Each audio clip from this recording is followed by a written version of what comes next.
Currency exchange करवा ली है। 23,000 की इन्होंने मुझे दिए 8,820 6,820 रुपये दिए। 6,830 बन रहे थे, भाई ने कहा कि 10 रुपये आप छोड़ दें क्योंकि मुझे कुछ बचत नहीं हो रहे, तो हमने भी खुशी खुशी छोड़ दिए। तो भाई भी हमें याद रखेंगे 10 रुपये में है। ठीक है ठीक। मेरी इमिग्रेशन हो गई है पाकिस्तान की तरफ से। अब मैं अफगानिस्तान में एंटर हो चुका है। अब मेरी अफगानिस्तान में इमिग्रेशन होगी। अब मैं इमिग्रेशन के लिए अफगानिस्तान की तरफ जा रहा हूँ। तो पाकिस्तान की तरफ तो पूछे मत, इमिग्रेशन में इतना बुरा हाल, इतने धक्के, इतने धक्कम और इतना बुरा हाल, इतना रश, करप्शन, सब कुछ पाकिस्तान की इमिग्रेशन में। अल्लाह तौबा करे, इतना बुरा हाल मैंने देखा वहाँ पे जिसकी कोई हल नहीं। ऑफिशियली हम एंटर हो चुके हैं अफगानिस्तान में। 2 घंटे लगे, जलील भी हुए, ख्वार भी हुए, धक्कम पे ली। बस ये है कि बस भेड़ बकरियों की तरह हिसाब किताब था सारा। ये बॉर्डर का एरिया है, तो यहाँ से ये सारी गाड़ियाँ खड़ी हुई है। ये यहाँ से जाती है गाड़ियाँ काबुल के लिए, जलालाबाद के लिए।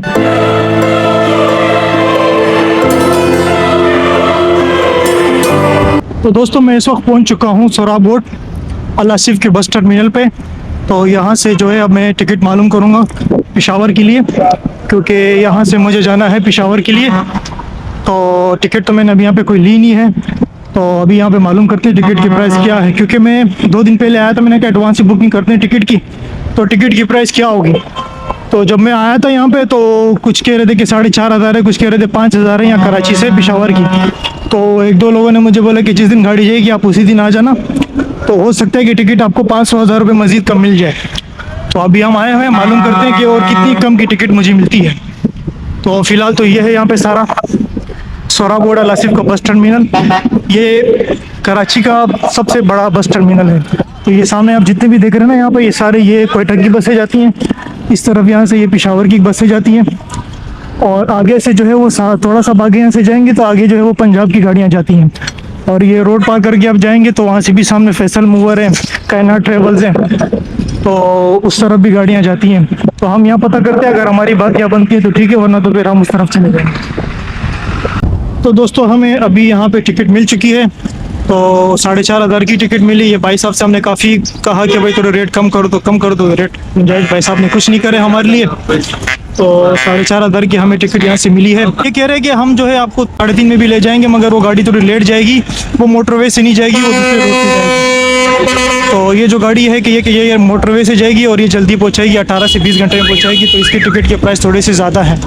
तो हमने अभी 4,500 की टिकट ले ली है। तो गाड़ी भी कह रहे हैं 8:30 पौने 9 तक शायद यहाँ से गाड़ी रवाना होगी। अब देखते हैं कितने बजे रवाना होती है। अभी जो हमारी बस है वो चल पड़ी है, फिक्स 8:30 बजे चली है।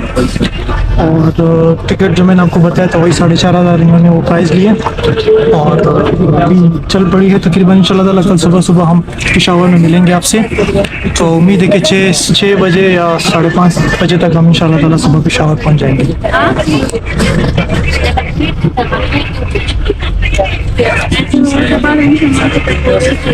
इस वक्त हम पहुंच चुके हैं सकर पे और इस टाइम बज रहा है 2 बजे। फ़िलहाल तो गाड़ी हमारी बिल्कुल सही जा रही है और सही टाइम पे जा रही है। और इंशाल्लाह ताला यहाँ से जो है मज़ीद सकर से पेशावर का जो है 1100 किलोमीटर का यहाँ से अब मज़ीद रास्ता है।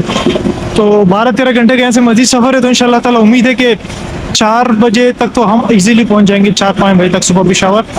और बाकी बस भी बहुत अच्छी है माशाल्लाह, बहुत ज़बरदस्त सफ़र हमारा जा रहा है। और इस टाइम जो है बाहर में जो भी मौजूद हूँ, आप यकीन करें इतनी गर्मी है कि 1 मिनट बाहर खड़ा नहीं हो जा रहा। तो 40+ यहाँ पे इस वक्त अभी गर्मी है। और जब हम बस में बैठे हुए तो हमें सर्दियाँ लग रही हैं। बहुत ज़बरदस्त किस्म की ये बस है, सर्विस बहुत अच्छी है इनकी। और यकीन करें ये बस में जो हम सफ़र करें अब तक, तो हमारा सफ़र माशाल्लाह बहुत जा रहा है। तो ये जो बसें हैं, ये चाइना की जो बसें हैं यूटोंग, चाइना ने ये बड़ी कमाल की चीज़ बनाई हुई है। ये है हमारी बस जिसमें हम अभी सफ़र कर रहे हैं। यूटोंग की ये बसें हैं, ये आप देख सकते हैं। चाइना ने ये सबसे बेहतरीन चीज़ बनाई है सफ़र के लिए।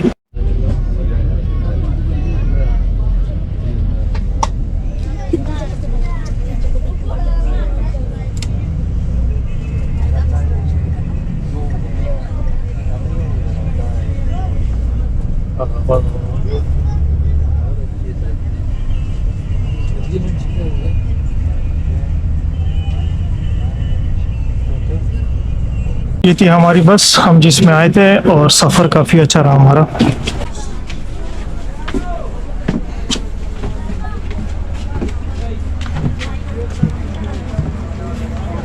अभी बस से अपने उतर चुका हूँ, पहुँचा हूँ यहाँ पेशावर पे। तो इस टाइम जो हो रहा है वो एग्जैक्टली 6 बज रहे हैं। हमारी गाड़ी जो वहाँ से चली थी सोराब बोर्ड से कराची से 8:30-9 बजे के टाइम पे चली थी, और यहाँ पे हम एग्जैक्टली 6 बजे जो मैंने एक्सपेडिशन लगाई थी वही 6 बजे हम यहाँ पे पहुँचे हैं। जो हमें जाना है अभी कि तुरखम तक, तुरखम जो बॉर्डर है, पर वो गाड़ियाँ यहाँ से नहीं जाती, हमें यहाँ से कारखानों जाना, और कारखानों से वो छोटी गाड़ियाँ चलती हैं, वो फिर हमें लेके जाएगी तुरखम तक। तो उससे पहले ये कि मैं यहाँ पे थोड़ा फ्रेश हो जाऊँ और बाथरूम से होके आ जाऊँ, फिर उसके बाद नाश्ता यहाँ से करते हैं। नाश्ते के बाद फिर हम यहाँ से डायरेक्ट कारखानों के लिए निकलते हैं, फिर कारखानों से फिर हम जो है वो आगे निकलेंगे बॉर्डर की तरफ। नाश्ता हो गया हमारा, तो अभी मैं निकल चुका हूँ। तो अब यहाँ से हम मेट्रो करेंगे, डायरेक्ट कारखानों की तरफ जाएंगे। तो ये सामने देखें, ये है पेशावर का मेट्रो, इसी में हम अभी जाएंगे कारखानों, फिर वहाँ से हम तुरखम की गाड़ी करेंगे, फिर आगे हम तुरखम की तरफ निकलेंगे। तो ये है दोस्तों यहाँ का पेशावर का मेट्रो। इतना डेवलप्ड नहीं है जिस हिसाब से पिंडी और इस्लामाबाद के जो डेवलप्ड थे, बहरहाल फिर भी सही है, सहूलत है। सामने है टिकट काउंटर यहाँ पे।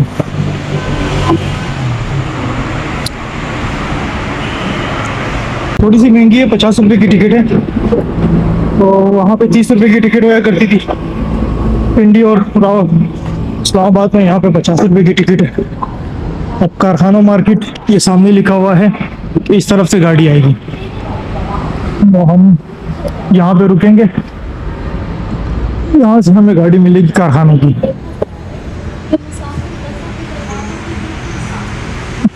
ये भी सही है, काफ़ी क्लीन है ये स्टेशन यहाँ का। फाइनली हम पहुँच चुके हैं कारखानों। ये जो कारखानों का जो ये एरिया है, ये पेशावर का समझ ले कि बिल्कुल एंड है। आप अगर वहाँ से अफगानिस्तान की तरफ से अगर आप आते हैं तो ये सबसे पहले लगता है, और यहाँ से जाते हुए ये सबसे एंड में लगता है। जैसे हमारे कराची में अगर आप दूसरे शहरों से आते हो तो सोराब बोर्ड पहले लगता है, और जाते हुए सबसे एंड में सोराब बोर्ड लगता है। इसी तरह ये कारखानों भी पेशावर के सबसे एंड लगता है, और जब आप अफगानिस्तान साइड से आते हैं तो पहले इलाका ये कारखानों का लगता है, पेशावर का। तो अब यहाँ पे मैं आ चुका हूँ। तो इस टाइम अभी हो रहे हैं 7:30 बज रहे हैं। 6:30 बजे मैं पेशावर बस टर्मिनल से बैठा हुआ था, तो यहाँ कारखानों में मुझे ये मेट्रो ने 1 घंटे में यहाँ पहुँचाया, क्योंकि इनके छोटे छोटे स्टॉप होते हैं, तो छोटे छोटे स्टॉप की वजह से जो है वो 1 घंटा लगा।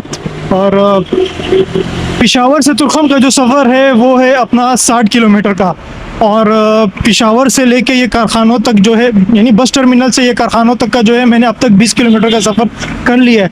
अब मज़ीद यहाँ से जो बॉर्डर का सफ़र है वो 40 किलोमीटर का है। अब मैं देखता हूँ ये 40 किलोमीटर के यहाँ से मुझे गाड़ियाँ यहाँ से मुझसे कितने पैसे लेते हैं, और वहाँ से जो है बस टर्मिनल से मुझसे बॉर्डर तक के गाड़ियाँ पैसे मांग रहे थे। कोई 2,500 मांग रहा था, कोई 3,000 मांग रहा था। अब यहाँ से कितने पैसे मांगते हैं अब ये देखना पड़ेगा। तो फिलहाल तो ये है सारा, ये कारखानों का एरिया अभी बंद है सारा। सुबह सुबह का टाइम है, 7:30 बज रहे हैं। तो देखते हैं गाड़ी बॉर्डर के लिए कितने की मिलती है यहाँ से।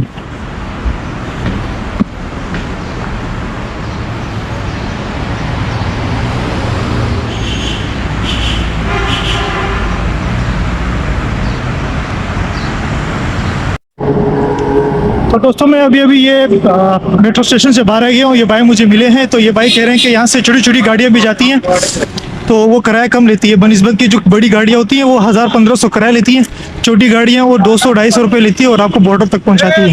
तो ये भाई सब लेकर आए, इनको मालूम है यहाँ पे इनका छोटी छोटी गाड़ियाँ जो प्लेन कोचे लेके जाती हैं।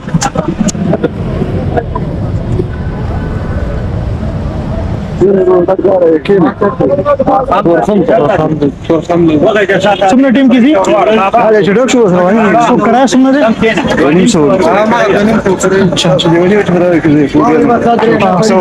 बैठ चुका हूँ गाड़ी में और ये गाड़ी 250 रुपये लेगी और ये तुर्कम बॉर्डर पे लेके जाएगी हमें।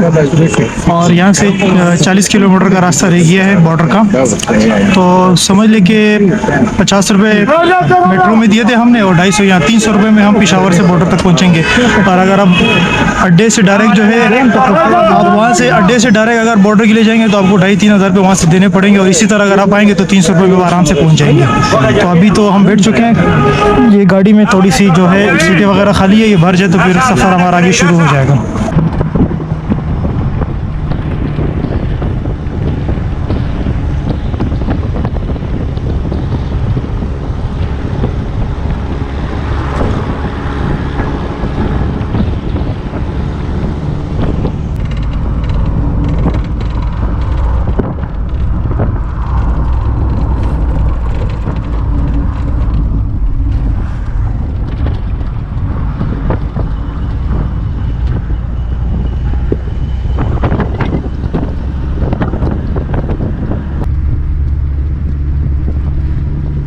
पहुंच चुका हूँ तुरखम बॉर्डर पे। ये सारा बॉर्डर का एरिया है। अभी अभी मैं पहुंचा हूँ और अपनी वैगन से उतर चुका हूँ मैं। पेशावर से या तुरखम सिर्फ और सिर्फ मैं 300 रुपये में आया हूँ, जिसमें से 250 रुपये मैंने जो है उसको दिए वैगन वाले को और 50 रुपये मैंने मेट्रो को दिए थे अपने वहाँ बस अड्डे से यहाँ पे कारखानों बाजार तक आने के लिए। तो ये सारा बॉर्डर एरिया है। तो यहाँ पे सारे करेंसी एक्सचेंज वगैरह भी होते हैं। अगर आपको करेंसी एक्सचेंज करनी हो तो इस तरफ से भी होते हैं और बॉर्डर के उस तरफ से भी करेंसी वगैरह एक्सचेंज होते हैं। तो अभी हम यहाँ पे अपनी करेंसी एक्सचेंज करवाएंगे, उसके बाद फिर हम अपनी इमिग्रेशन करवाएंगे। और अभी 9 बज रहे हैं, फिक्स 9 बजे मैं यहाँ पे पहुँच चुका हूँ। करेंसी एक्सचेंज करते हैं या मालूम करते हैं, अच्छे रेट मिलेंगे तो यहाँ कर लेंगे, फिर इमिग्रेशन की तरफ जाएंगे, फिर हम आगे की तरफ जाएंगे। करेंसी रेट मालूम किए हैं। ये 1000 पाकिस्तानी के यहाँ पे दे रहे हैं 300 रुपये, यानी 297 दे रहे हैं। 3 रुपये कम 300 रुपये दे रहे हैं। और गूगल में शो कर रहे हैं 320-330 रुपये शो कर रहे हैं। तो हम आगे मालूम करते हैं आगे क्या रेट मिलते हैं। अगर आगे रेट कुछ कम मिलेंगे तो आगे चले जाएंगे, नहीं तो इनके पास वापसी आ जाएंगे। ये 300 रुपये रेट दे रहे हैं हमें। यहाँ पे करेंसी एक्सचेंज करवा ली है और 297 रुपये के इन्होंने रेट दिए। 23,000 रुपये के इन्होंने मुझे दिए। 6,820 रुपये इन्होंने दिए। 6,830 बन रहे थे। भाई ने कहा कि 10 रुपये आप छोड़ दें क्योंकि मुझे कुछ बचत नहीं हो रहे, तो हमने भी खुशी खुशी छोड़ दिए। तो भाई भी हमें याद रखेंगे 10 रुपये में है। ठीक है, ठीक है, चलते हैं हम आगे इमिग्रेशन की तरफ। तो दोस्तों फाइनली मेरी इमिग्रेशन हो गई है पाकिस्तान की तरफ से। अब मैं अफगानिस्तान में एंटर हो चुका है। अब मेरी अफगानिस्तान में इमिग्रेशन होगी। अब मैं इमिग्रेशन के लिए अफगानिस्तान की तरफ जा रहा हूँ। तो पाकिस्तान की तरफ तो पूछे ही मत, इमिग्रेशन में इतना बुरा हाल, इतने धक्के, इतने धक्कम और इतना बुरा हाल, इतना रश, करप्शन, सब कुछ पाकिस्तान की इमिग्रेशन में। अल्लाह तौबा करे, इतना बुरा हाल मैंने देखा वहाँ पे जिसकी कोई हल नहीं। तकरीबन समझ ले मुझे वहाँ 2 घंटे लगे इमिग्रेशन करवाने में। और ये फ़िलहाल हम जा रहा हूँ अफगानिस्तान की इमिग्रेशन की तरफ। हमारी इमिग्रेशन भी हो गई है अफगानिस्तान में और हम ऑफिशियली हम एंटर हो चुके हैं अफगानिस्तान में। और ये सारा यहाँ पे है, ये अफगानिस्तान का जो एंटर का एरिया है, जो हम आते हैं काबुल की तरफ से, अपना बॉर्डर की तरफ से। तो अभी मैं यहाँ से जा रहा हूँ काबुल के लिए। तो ये भाई हमें यहाँ से लेके जाएंगे, उनकी गाड़ी है। तो यहाँ से जो है वो शेयरिंग टैक्सी जाती है। तो वो शेयरिंग टैक्सी जो है वो यहाँ से कुछ 800 लेते हैं, कोई 1000 लेते हैं, कोई 1200 लेते हैं। तो हमारी तो ये भाई से फ़िलहाल 700 में बात हो गई है, 700 अफगानी में। तो आप कैलकुलेशन कर लेना पाकिस्तानी कितने बनेंगे। तो मुझे तो 1000 रुपये के 297 मिले थे, तो उस हिसाब से आप कैलकुलेशन कर लेना कितने बनते हैं। बाकी इमिग्रेशन बिल्कुल सिंपल था, कोई टाइम नहीं लगा, 2 मिनट लगे। और पाकिस्तान की तरफ से काफ़ी टाइम लगा, वहाँ पे 2 घंटे लगे। जलील भी हुए, ख्वार भी हुए, धक्कम पेली, कोई मतलब वो नहीं, हिसाब किताब कुछ भी नहीं वहाँ पे। बस ये कि बस भेड़ बकरियों की तरह हिसाब किताब था सारा। मगर यहाँ पे जो है वो बहुत अच्छा था। तो यहाँ पे हमारी इमिग्रेशन हुई, 2 मिनट में सारी इमिग्रेशन हुई। अभी तो फिलहाल हम जा रहा हूँ यहाँ से। ये सारा पाकिस्तान का मैं आ गया हूँ बाहर। ये सारा यहाँ पे है, ये काबुल का बस अड्डा। तो ये बॉर्डर का एरिया है। तो यहाँ से ये सारी गाड़ियाँ खड़ी हुई है। ये यहाँ से जाती है गाड़ियाँ काबुल के लिए, जलालाबाद के लिए। तो यहाँ से जो सबसे पहले शहर लगता है वो जलालाबाद का लगता है। वो यहाँ से करीब है, वो 80-90 किलोमीटर है। तो उसके बाद वो काबुल आता है। काबुल जो है वो 250 किलोमीटर है यहाँ बॉर्डर से। तो वो 250 किलोमीटर के लोग मुझसे ले रहे हैं 700 अफगानी। और हम जाएंगे इस वाली गाड़ी में जो ये सामने खड़ी हुई है, इसमें हम जाएंगे। तो ये था हमारा यहाँ तक का सफ़र। तो हम अपनी वीडियो को यहीं पे ख़त्म करेंगे। हमने ये वीडियो अपनी शुरू की थी कराची सोराब बोर्ड से और हमने इसको ख़त्म कर दिया या बॉर्डर पे क्रॉस करके हम अफगानिस्तान में एंटर हो चुके, यहाँ पे ख़त्म कर दिया। अब हमारी अगली वीडियो हम से शुरू करेंगे। हम काबुल जाते हैं अपनी नई वीडियो शुरू करेंगे।